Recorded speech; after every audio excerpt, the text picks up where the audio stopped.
Hi guys, welcome to the channel. Hope you're having a great day. To pair the Galaxy Buds with an iPhone or iPad is super easy.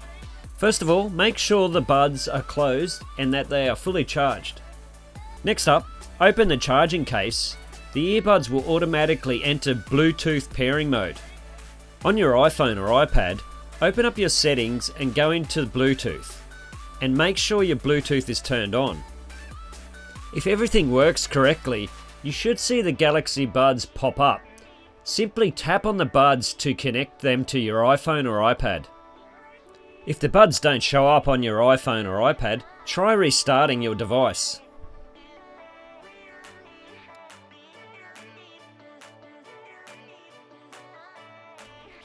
Once your device is restarted, go back into the settings, Bluetooth, and turn your Bluetooth off and back on. And also close and reopen your buds case. Hopefully now you will see your buds pop up. Guys, thanks for watching. If you're after some new buds, then I will leave a link in the description. Also, don't forget to press the thumbs up and subscribe.